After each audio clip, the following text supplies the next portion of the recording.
Assalamualaikum warahmatullahi wabarakatuh. Saya Habibatul Islamiyah dan rekan saya Junda Koturun Nada, mahasiswa Prodi Bahasa dan Sastra Arab Fakultas Usuluddin Adab dan Humaniora. Pada kesempatan kali ini, saya dan rekan saya akan membahas materi tentang hubungan ilmu fikih dengan ilmu-ilmu lainnya, di antaranya yaitu ilmu sejarah, metodologi penelitian, falsafah hukum Islam, dan fikih muqarran. Baik, pembahasan yang pertama yaitu hubungan ilmu fikih dengan ilmu sejarah. Sebelum kita mengetahui hubungan di antara keduanya, perlu kita tahu pengertian ilmu fikih secara bahasa dan secara istilah. Pengertian ilmu fikih secara bahasa berasal dari kata faqaha yufaqihu fiqhan yang berarti al-fahmu, yaitu pemahaman.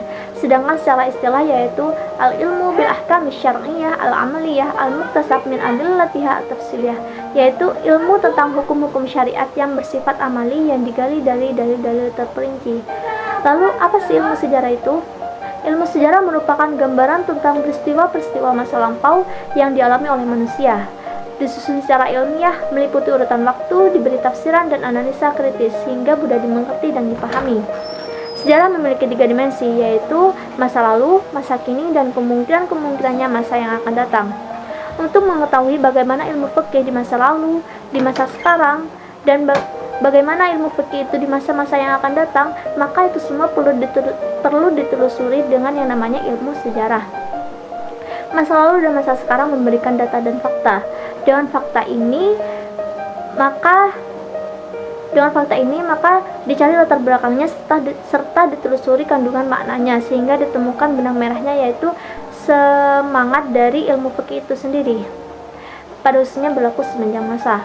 Hubungan ilmu fikih dengan ilmu sejarah itu diibaratkan dengan bangunan dan bayangannya. Bangunan tersebut bagaikan ilmu fikih, sedangkan bayangannya bagaikan ilmu sejarah, di mana bayangan tersebut selalu mengikuti bayangannya. Sama halnya dengan ilmu fikih pasti membutuhkan yang namanya ilmu sejarah. Kemudian pembahasan selanjutnya yaitu hubungan ilmu fikih dengan metodologi penelitian. Apa sih metodologi penelitian? Metodologi penelitian merupakan ilmu tentang cara-cara atau metode yang digunakan secara runtut dalam meneliti, memahami, dan menggali ajaran atau pengetahuan-pengetahuan dari sumber-sumber yang diakui oleh pedoman otoratif, yaitu Al-Quran dan As-Sunnah. Lalu apa hubungan di antara keduanya? Sebagaimana halnya para fuqaha menghasilkan atau memproduksi suatu ilmu menggunakan metode-metode atau cara-cara dalam mengkaji suatu pengetahuan. Dalam kajian Islam, metodologi penelitian terbagi menjadi 4, yaitu yang pertama metode bayani, yang kedua yaitu burhani, dan yang ketiga yaitu tajribi, dan yang keempat yaitu irfani.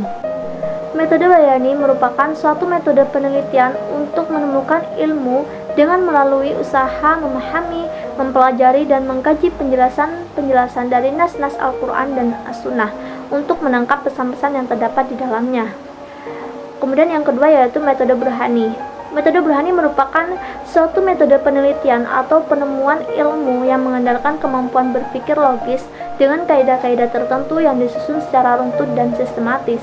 Yang ketiga yaitu metode tajribi, yaitu suatu metode penelitian atau penemuan ilmu yang selain memerankan kemampuan berpikir logis, juga dilanjutkan dengan tindakan eksperimen dan observasi.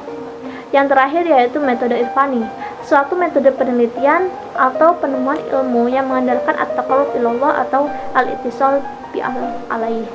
Ini metode irfani ini biasanya menghasilkan produk yang namanya produk ilmu tasawuf. Lalu bagaimana hubungan di antara ilmu fikih dengan metodologi penelitian? Jadi, para fuqaha menghasilkan atau memproduksi suatu ilmu menggunakan metode-metode atau cara-cara dalam mengkaji suatu pengetahuan. Dalam hal ini, produk ilmu fikih bisa menggunakan 2 metode, yaitu metode bayani dan metode burhani. Hal ini yang dilakukan oleh para fuqaha merupakan suatu kesadaran bahwa seiring perkembangan masyarakat Islam di berbagai bidang, untuk memahami Islam secara holistik atau menerapkannya dalam masyarakat pasti diperlukannya rumusan-rumusan yang konkret. Sebab kebanyakan sumber ajaran Islam baik Al-Quran maupun As-Sunnah belum memberikan penjelasan tentang suatu hal secara rinci kecuali untuk hal-hal tertentu. Dari sinilah letak hubungan antara keduanya. Jika tidak ada metodologi penelitian, maka bisa jadi permasalahan-permasalahan fikih banyak yang belum terpecahkan karena tidak adanya proses pengkajian seperti nas-nas Al-Quran yang penjelasannya masih samar, karena tidak adanya tindakan berlanjut untuk menyikap pesan-pesan tersirat yang memuat nilai-nilai agar pesan-pesan tersebut menjadi aktual bagi masyarakat. Falsafah hukum.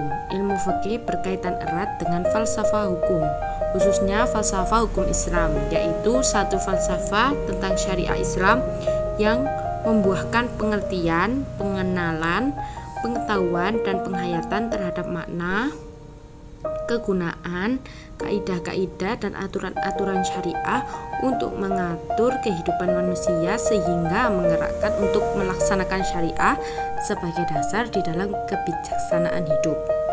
Falsafah hukum Islam juga merupakan hakikat dan tujuan hukum Islam, baik yang menyangkut materinya maupun proses penetapannya, atau falsafah yang digunakan untuk memancarkan, menguatkan, dan memelihara hukum Islam sehingga sesuai dengan maksud dan tujuan Allah Subhanahu wa Ta'ala menetapkan di muka bumi, yaitu untuk kesejahteraan umat manusia seluruhnya. Falsafah hukum Islam menjelaskan antara lain tentang rahasia-rahasia, makna, hikmah, serta nilai-nilai yang terkandung dalam ilmu fikih, sehingga kita melaksanakan ketentuan-ketentuan Islam disertai dengan pengertian dan kesadaran yang tinggi. Nah, dengan kesadaran hukum masyarakat ini akan tercapai ketaatan dan disiplin yang tinggi di dalam melaksanakan hukum dengan falsafah hukum Islam. Kita bisa membedakan mana hukum yang kekal dan tidak berubah-ubah sepanjang waktu yang mengarahkan kehidupan manusia seluruhnya, sehingga lenyap ketidakpastian, serta mana yang mungkin berubah dan menjamin diperolehnya kebebasan manusia yang bertanggung jawab di dalam hidupnya. Seorang yang mempelajari ilmu fikih bersamaan dengan mempelajari filsafat hukum Islam akan semakin memahami di mana letak ketinggian dan keindahan ajaran Islam, sehingga menimbulkan rasa cinta yang mendalam kepada sumber tertinggi hukum, yaitu Allah Subhanahu wa Ta'ala, kepada sesama manusia, kepada alam, dan kepada lingkungannya di mana ia hidup. Dengan memahami usul fikih, kaidah-kaidah fikih, dan maqsidus syariah, sesungguhnya kita sudah mulai memasuki sebagian falsafah hukum Islam. Ilmu fikih dengan fikih muqarron. Fikih muqarron berasal dari kata korona, yaitu muqabalah atau perbandingan. Sedangkan secara istilah adalah suatu ilmu yang mengumpulkan pendapat-pendapat suatu masalah ikhtilafiyah fikih dengan meneliti, mengkaji, serta mendiskusikan pendapat masing-masing yang didukung oleh dalil-dalil terkuat sesuai dengan jiwa dasar dan prinsip umum syariat Islam. Nah, kalau kita perhatikan dalam menetapkan suatu hukum, ada kalanya itu terdapat perbedaan pendapat di antara imam mazhab walaupun sama-sama merujuk kepada Al-Quran dan As-Sunnah, serta sumber hukum lainnya. Sebagaimana halnya bahwa suatu yang terdapat dalam suatu mazhab belum tentu dapat mengayomi permasalahan yang dihadapi. Oleh karena itu, dengan adanya fikih muqarron, fungsinya agar kita dapat memahami dengan baik pendapat-pendapat yang ada dalam berbagai mazhab yang berkembang dalam hukum Islam untuk menumbuhkan sikap menghargai pendapat orang lain yang berbeda dengan pendapat kita dan tidak terlalu fanatik dalam suatu mazhab yang dianut. Nah, di sini definisi fikih muqarron menurut Syekh Muhammad Shaltut adalah mengumpulkan pendapat para imam mujtahid. Nah, berikut dalil-dalil tentang suatu masalah yang diperselisihkan dan kemudian membandingkan serta mendiskusikan dalil-dalil tersebut satu sama lain untuk menemukan pendapat yang terkuat dalilnya. Dalam kajian fikih muqarron akan sangat erat sekali dengan ikhtilaf fuqaha.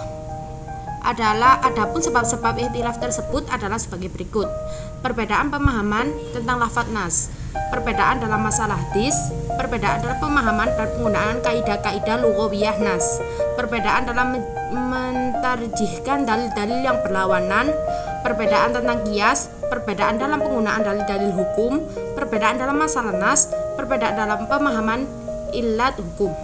Syekh Mahmud Al-Madaniyah dalam bukunya Asbab Ikhtilaf Al-Fuqaha membagi sebab-sebab ikhtilaf itu pada 4 macam, yaitu 1. Pemahaman Al-Quran dan Sunnah Rasul, sebab-sebab khusus tentang Sunnah Rasul, sebab-sebab yang berkenal dengan kaidah-kaidah usuliyah atau fiqhiyah, sebab-sebab yang khusus dan sebab-sebab khusus yang mengenai penggunaan dalil-dalil di luar Al-Quran dan Sunnah Rasul. Dan apa hubungan di antara keduanya? Sebagaimana halnya jika ilmu fikih dilihat dari salah satu mazhab saja, maka nampak jelas jurang pemisah antara hukum positif dengan hukum fikih. Nah, dengan adanya fikih muqarron merupakan suatu usaha untuk mencari sampai di mana persamaan antara ketentuan hukum positif dan ilmu fikih, dan sekaligus sebagai usaha untuk menegakkan pendapat yang berkembang dalam berbagai madhab untuk mencari pendapat mana yang lebih kuat dalilnya dan lebih praktis, yang sesuai dengan kemaslahatan umum yang dicerminkan oleh syariat Islam. Jadi adanya fikih muqarron ini membuat ketegangan antar pengikut madhab mereda dan tidak adanya kajian fikih hanya terikat pada salah satu madhab saja. Kayak lebih terbuka gitu pikirannya gitu, nggak melihat dari satu sisi aja, lihat dari yang lainnya juga. Baik, mungkin hanya itu yang dapat kami sampaikan pada pembahasan kali ini. Sa'akul afan wa syukran ala husni istimaikum wa ihtimamikum. Assalamualaikum warahmatullahi wabarakatuh.